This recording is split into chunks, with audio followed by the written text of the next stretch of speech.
I am honored and privileged this afternoon to introduce a brilliant man who is a true legend on Wall Street. And as I just said to him, after 30 years on Wall Street, there are a lot of men that think they're legends, but there are very few that actually are. Jim is the founder and managing partner of Panagos Associates, the world's largest and most successful investment firm that specializes in short selling. Obviously, the name of Jim's firm, Panagos, comes from our Greek word for cynic. For those of you unfamiliar with this investment term, short selling involves profiting by the belief that a security's price will decline, enabling it for you to buy it back later at a lower price. I'm proud to say that Jim is a proud member of Leadership 100, a faithful and committed member of our church, and a proud Elena. Jim has a storied background on Wall Street as a financial analyst at several firms, but he achieved extraordinarily unbelievable levels of success after he launched Panagos Associates in 1985 to implement investment strategies that he pioneered. He became internationally famous for his many short calls, but of all his short calls, the shorts on Enron and Tyco International, not to overuse this word, are legendary. Jim attracted national media attention for his foresight in predicting the global financial crash and crisis well before it occurred, his views on financial market fraud, capital markets regulation, and the status of the Chinese financial system, amongst other topics, are regularly covered by news organizations worldwide. Jim was born in Milwaukee, Wisconsin. He lives in New York City and has 4 children. Jim is also a lecturer in finance at the Yale School of Management and at the University of Wisconsin's Business School, teaching classes on the history of financial fraud. He received a BA in Economics and Political Science in 1980 from Yale University. A noted philanthropist, Jim currently serves as a trustee at the New York Historical Society and the National World War II Museum.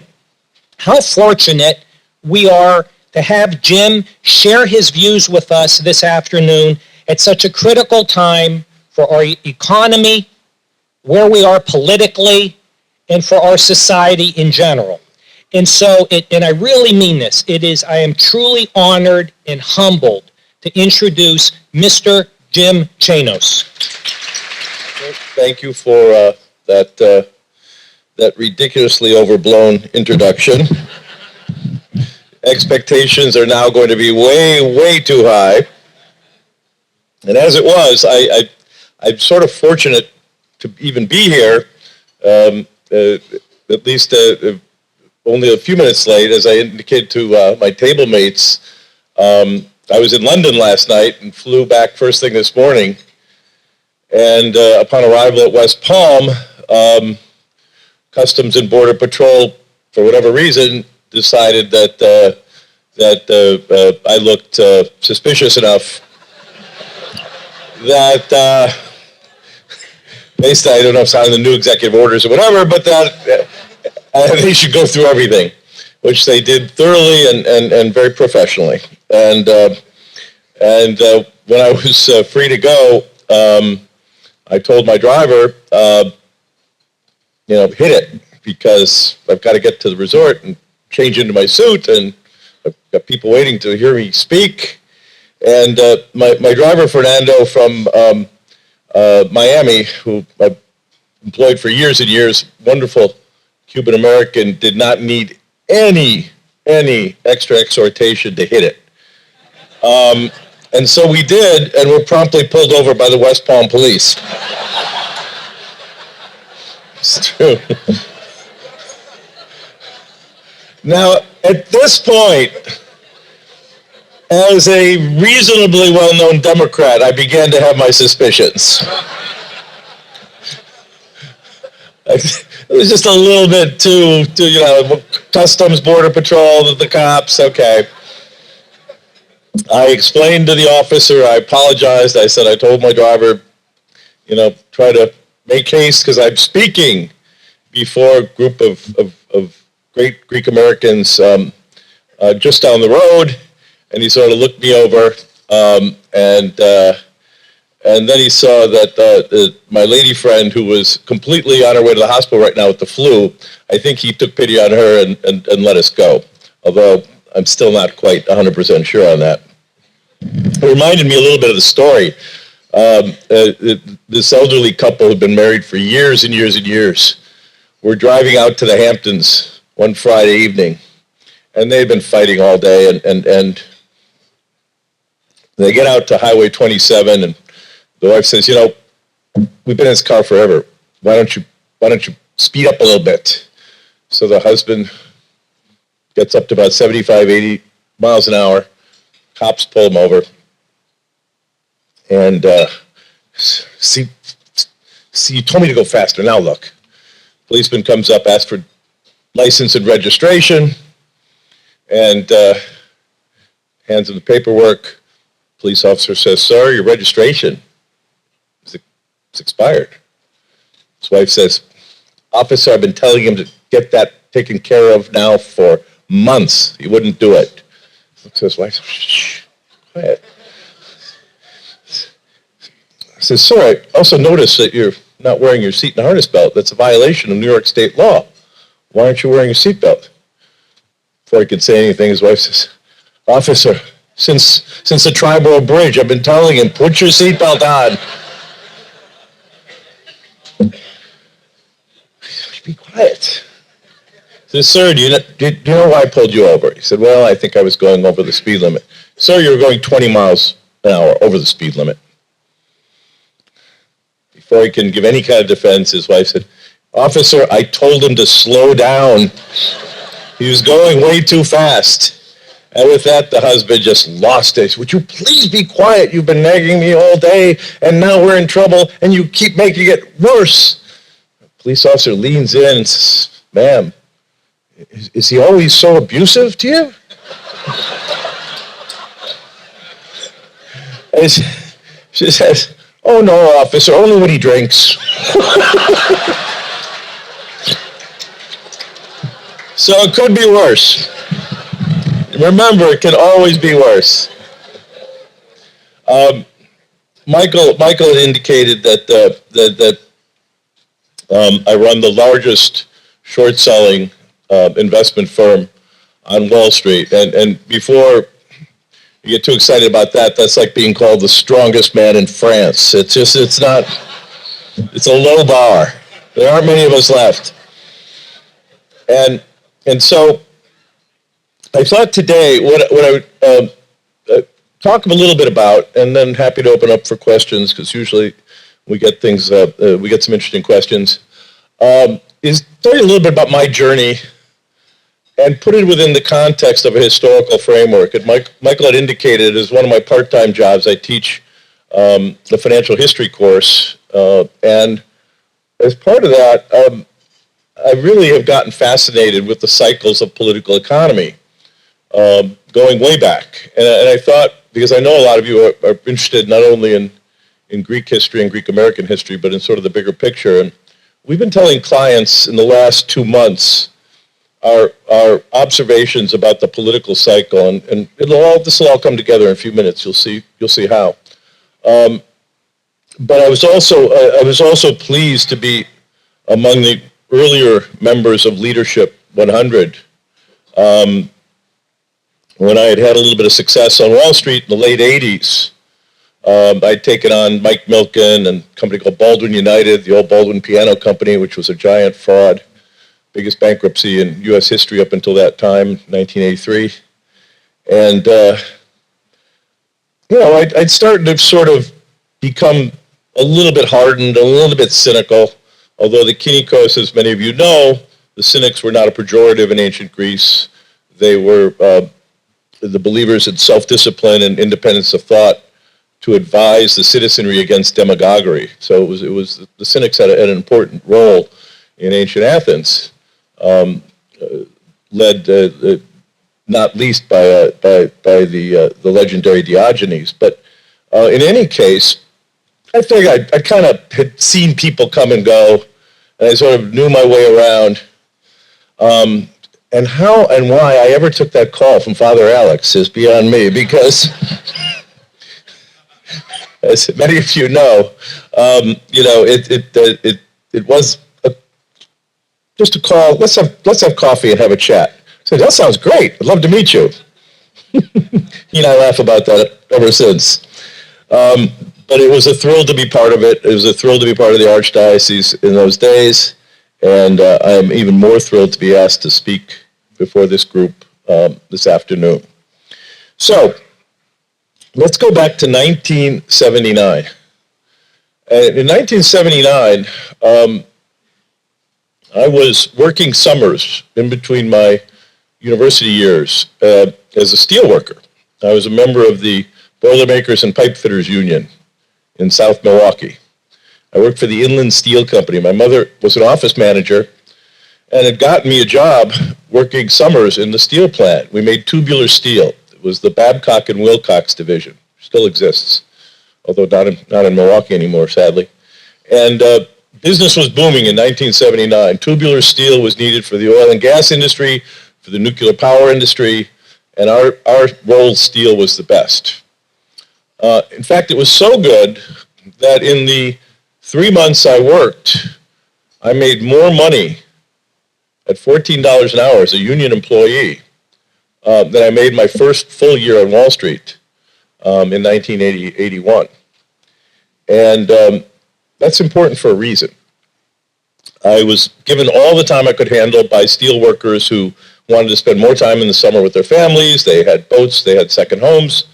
They didn't want to work second and third shift. I took all the hours I could, paid for my college education. But it was $14 an hour. Think about that, in 1979.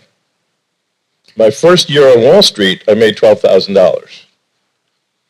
And in the 3 months, I made more than that working typically 2 shift days and weekends and holidays.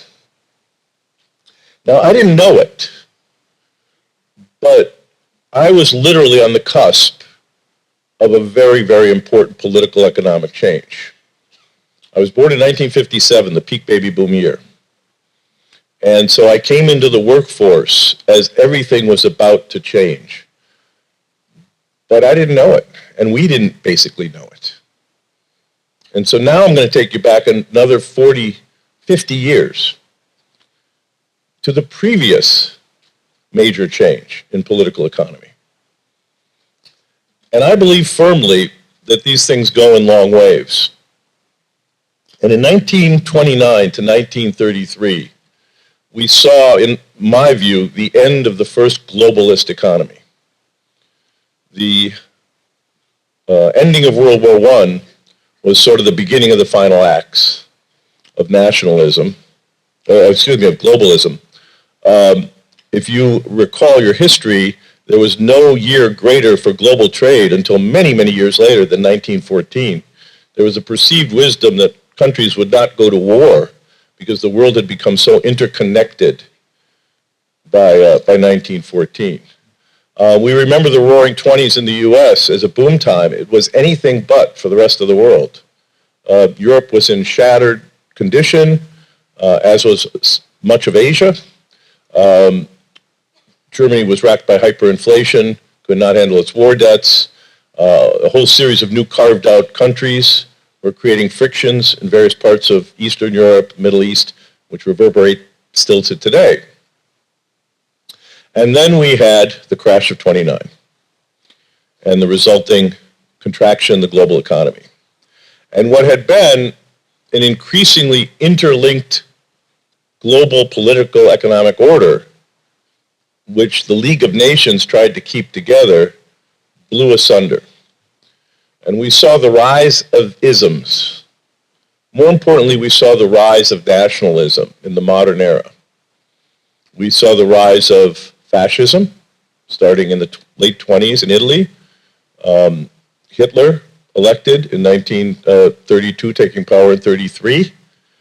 We saw the rise of Keynesianism, which was the West's response from a laissez-faire view in the 20s to increasing government involvement led by FDR, who is putting Donald Trump to shame with how fast he got stuff done in his first 100 days. Changed things overnight. I look back at the Pecora Commission, which was in 1932 and 33, and then with what FDR came in. I mean, he brought in Securities Acts of 33 and 34, the Glass-Steagall that divided the banks, Trust Indenture Act, strengthened the Federal Reserve, started the SEC, and that was all in his first 100 days, just in the financial area, not to mention the Supreme Court and other things he did. But it wasn't just the West. As I said, you had the rise of militarism in Japan. The officers took over from a fairly Western-oriented globalist parliament in the 30s. World War II pulled us out of the Depression. But then the world, despite the UN, basically paired off into two factions, the East and the West. And the war continued. It was just called the Cold War. This went on for quite some time. And really, unbeknownst to me, it went on to about the late 70s. And by the late 70s, the factions has hardened. Nominal GDP globally was much stronger than it is today. But most of the benefits went to labor. Anybody remember what the marginal tax rate was for most of that period in the United States? It was 90, then 70, yeah, 90 and 70. The state tax was prohibitive. There was no dynastic wealth to speak of during that period, good or bad, and I'm not making political judgments in this talk. Labor was prized. It was so prized that the kid from Milwaukee was making $14 an hour, basically doing nothing in a steel mill and a union job. I have a quick aside on that. So spring of 1979, I'd worked there both in 77, 78, and 79. So spring of 79, I think it was. We used to watch Walter Cronkite. Even college kids did that in the 70s before dinner in the TV room outside the Commons at the university where I ate. And Walter Cronkite gets on one night, might have been Dan Rather, but I think it was Walter Cronkite, and he intones that there's been a nuclear disaster at 3 Mile Island nuclear plant, Pennsylvania. He goes on and on about the core reactor, and he then says, the pipes in the container were made by the Babcock and Wilcox Company in Milwaukee, Wisconsin. I turned to all my classmates, I said, I think I made those. And they all looked at me like, what? I said, yeah, could be, I don't know. I worked on pipes like that. It was not the pipe's fault. I researched that later to give myself a clear conscience. But in any case, but labor at that point was in such demand, nominal spending was so strong, defense spending was so strong. Just to give you an idea, defense spending in the United States over the period of basically 1930 to 1980 was about 8%.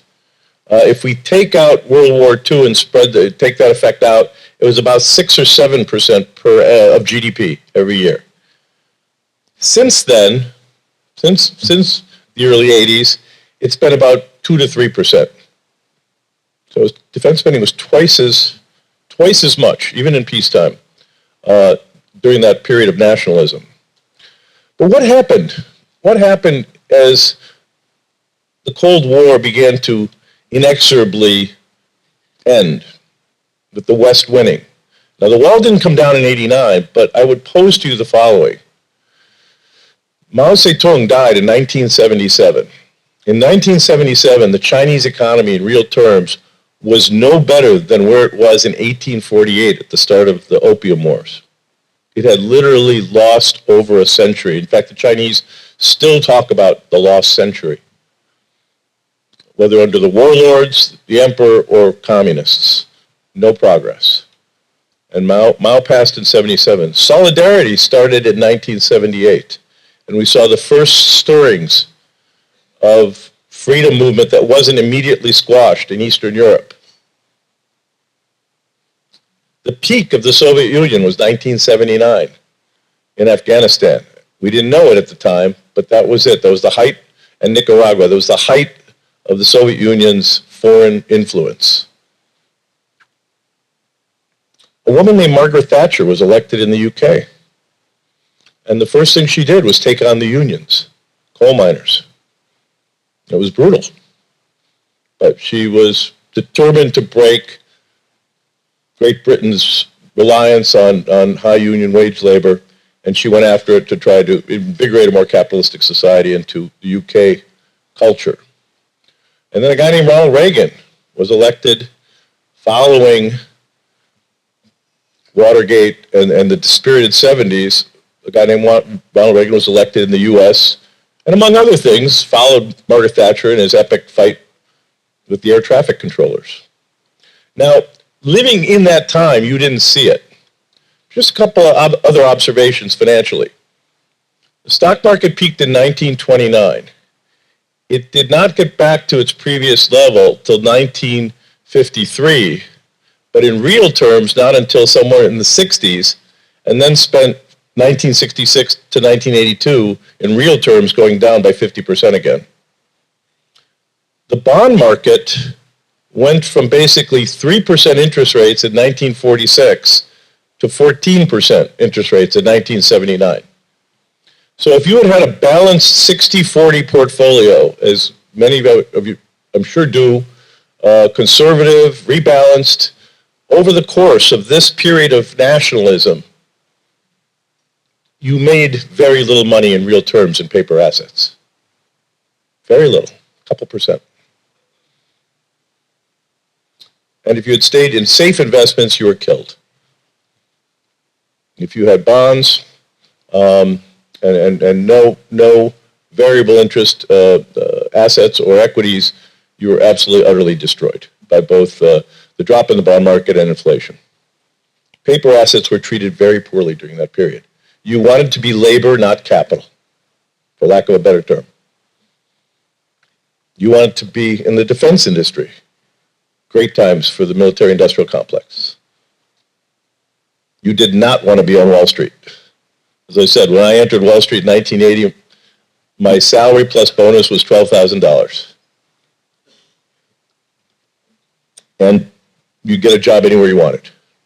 When I took a job with Blythe Eastman Dillon in Chicago, the guy who interviewed me said, "Yeah, you can work here. Why? Why do you want to work here?" It's a good question in 1980. There were no six-figure, seven-figure bonuses. There were no hedge funds to speak of. Lots of stockbrokers were driving cabs. It was the end of a very long bear market. But everything changed. Now, I didn't know it, but the pendulum had swung too far. And with the ultimate decline of the Soviet Union, the Warsaw Pact, and probably more importantly, the rise of Deng Xiaoping and the unleashing of China to market forces, we began to see a global economy get more integrated. We began to see less military spending. Military spending in the U.S. peaked in 1982 or 83. And by the way, those were Carter budgets, not Reagan budgets, interestingly. A lot of people forget that. And the wall comes down in 89. A guy named Paul Volcker was appointed in 1979 with the vow to fight inflation. Rates were 14%, and he did.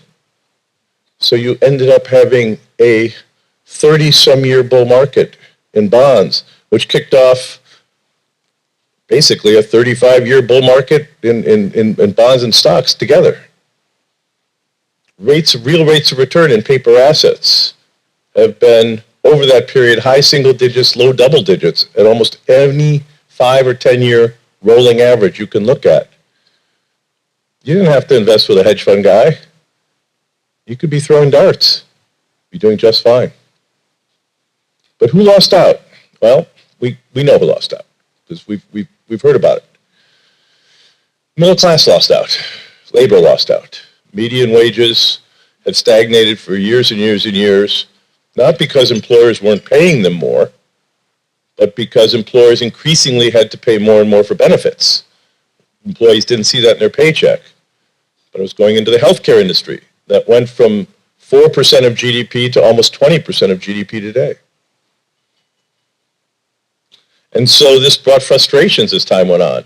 The 1% did great. We all did great. Let's face it, we did great. But, it's a big but, global discontent as time went on began to rise. And so the question that I put before us today, without political judgment, is, are we seeing an epochal shift in political economy? Did 2015 and 2016 mark the end of that pendulum swinging the other way, just like 29 and 33? If so, you're not only going to have to change your portfolios, you and your offspring and your grandkids are going to have to change their lifestyles, because that's what is mandated when you see not just a financial cyclical change, but a political, economic cyclical change. So, what are the evidence? Why am I talking to you about this? Well, we see some things. We see some portent, and it's not just here. It's not just the election in 2016. It's not just Brexit. Although I was in London last night, and I actually was at an event with Prince Charles, and he came over and he wanted to know what was going on in the United States. I said, well, Your Highness, I could ask the same question about you, the UK. He goes, that's just it. I don't know what's going on here. That's a direct quote. Does not leave this room. But anyway, that was a little disconcerting, actually. Yeah, he's going to be the king probably pretty soon. And then he was mystified what was happening in his own country, which I think is kind of interesting and important. And so we see Brexit. We see the rise of authoritarianism outside our shores. We see people like Xi Jinping, who is the most powerful leader in China since either Mao or Deng. If I asked any of you to name any of the last 3 Chinese presidents, I doubt many of you could name even one of the last 3 or 4. Hu Jintao, Jiang Zemin, Zhu Guangxi, but they were faceless. They were first among equals in the standing committee. Xi Jinping is not. There are posters of Xi Jinping throughout China showing him in the countryside as a young man working with his hands. Now, what they don't say, of course, is he was there because of the Cultural Revolution. His father was out of favor, and he was basically a prisoner. But there is an epic mythology being built around this leader. He's uniquely called Xi Dada, which is really important if you follow China, because what that means in China, the rough translation is Uncle Xi. And that is very much, that patronymic is very much a positive there. He's seen as the uncle of the country. And in my view, although he's up for basic re-election this fall for another 5-year term, I don't think he's going anywhere after that 5-year term. I think he's going to stay in power, much like Putin. Oh, it gets us to Putin. I mean, if there was ever someone who represents, both the good and bad of the authoritarianism in Eastern Europe, we have Vladimir Putin. But let's not stop at Vladimir Putin. We have a rise of authoritarian leaders in Eastern Europe, Poland, Hungary. And then there's this guy in Turkey. You've probably heard of him. Authoritarian. And it's very interesting. One of the first things Xi Jinping did when he came into power 5 years ago was he redrew China's maps. And he put them actually in the passports. And he redrew them to include areas like Mongolia, the South China Sea, and other sort of disputed areas. Guess what Erdogan just did? He put out a new map of Ottoman II, the sequel, with areas in Greece, Bulgaria, Armenia, Syria, Kurdistan. Again, I don't want to make a judgment, but I'm pointing out patterns. That's what I do for a living. And I'm pointing out a pattern that's becoming unmistakable as we go across Asia, the Middle East, Europe, and now the US. We are seeing the rise of strong nationalist leaders. We are seeing a refutation, I believe, of the sense of globalism, and more, we're going to look out for number one, tariffs. Rejection of trade organizations. It's not just happening here, trust me. It's happening elsewhere as well. Marine Le Pen may take France out of NATO. So these are epic changes. These are not just financial changes. These are political changes where the will of the people is being heard in a different way over the past 70, 80 years. And the increasing in linkages. And boy, when China joined the WTO, that was probably the final piece of steroids for globalism. It pulled the emerging markets up. China became the engine for global growth. On the back of joining the World Trade Organization, the advent of containerized shipping, which is hard to underestimate, its role in global growth, and its true involvement into the global supply chain. Same with countries like Mexico and Brazil, who are now essential to our industries. I'm watching the proposed border adjustment tax with both horror and anticipation. Horror because it's going to really screw up American businesses. Anticipation because if it really happens, there's about 100 companies that are going to go to zero that I'll be short. I don't want to be short them. I'd rather have our economy grow than make a few extra bucks. But we're beginning to see countries move away from let's let the global pie grow to, I don't care if the global pie grows or even shrinks, I want mine. And again, that's not just here. It's everywhere. And so, how do we approach this as citizens, investors, interested parties? It's tough because every country is going to, I believe, if this trend continues, is going to continue to look after itself because that's how these cycles tend to go. We saw it in the 30s with Smoot-Hawley tariffs, and then in the dropping of the pound as the international currency, and then an attempt to beggar thy neighbor, which bankrupted pretty much everybody until World War II came along, which is a really, really bad way to get out of a recession, depression. So I think we have to be on guard as citizens and investors and business people and parents and grandparents because these forces are very strong and they're very beguiling and they're very, very, very beguiling in terms of we need to look out for ourselves. We need to do, because what happens is first you get trade wars, then you get shooting wars. And if you think that this just is a short statistical anomaly, two observations in the last 100 years, I'll take you back further as a history professor. The round of globalism that ended in 1929, 1933 started in 1848, I believe, with the ending of the revolutionary movements in Europe and the rise of Bismarck, who unified Europe to a great extent. It wasn't the way a lot of them wanted to be unified, but he did. And you had the end of revolutionary nationalist wars of the 1600s, 1700s, and early 1800s.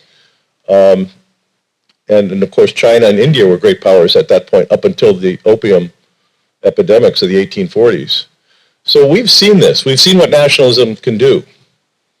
The rise of the modern nation state typically has been marked by many more military conflicts. And I'm afraid to say that the signs on the horizon are not great. There are disconcerting signs. And there's disconcerting signs not only in North America, there's disconcerting signs in the Eastern Mediterranean.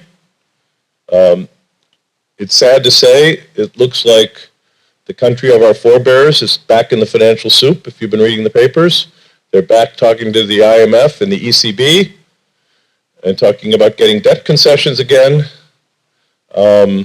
We just replayed this 2 years ago, and prior to that, 4 years prior, as many of you know.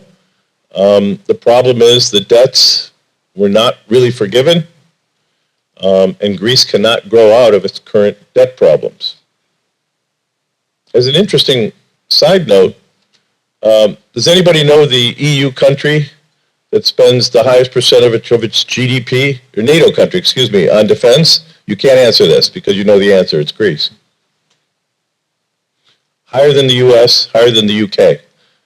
And all of the other countries that rail out to Greece about not doing the right thing financially were nowhere near the 2% guideline that NATO sets as a percent of defense spending to GDP from members. Now, I don't agree with a whole lot that our current president has to say. I am fully foursquare with him on the idea that NATO has not pulled its fair weight financially. And one of the only countries that did was Greece. And so you've got these issues occurring, ongoing financial crises. Italy is one recession away from Greece. No one likes to admit it, but it is. France, one political election away from leaving. You had editorials in Der Spiegel and other devout, very respected German newspapers talking about rearming. Now, I don't know about you, but the idea of Germany rearming on its own, a little bit scary.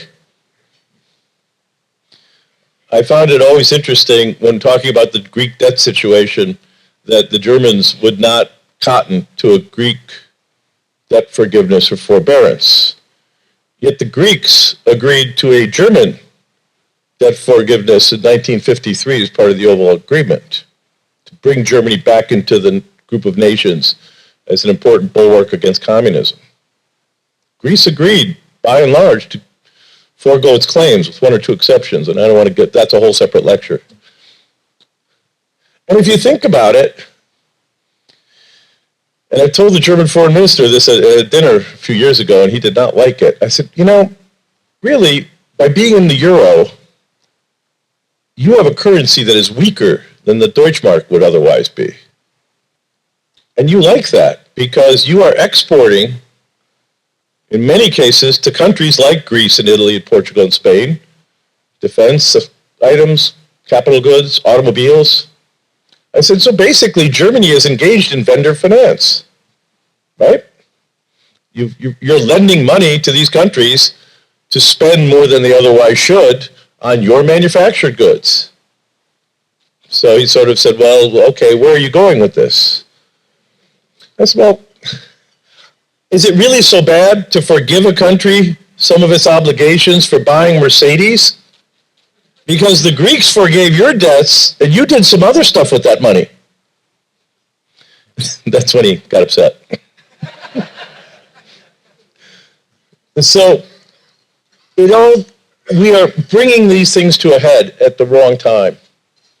And I worry with the rise of Turkey, the rise of Erdogan, the rise of anti-Semitism we're seeing in Eastern Europe, the belief of course, the Islamic scourge that many Europeans now feel was part of the reason for Brexit.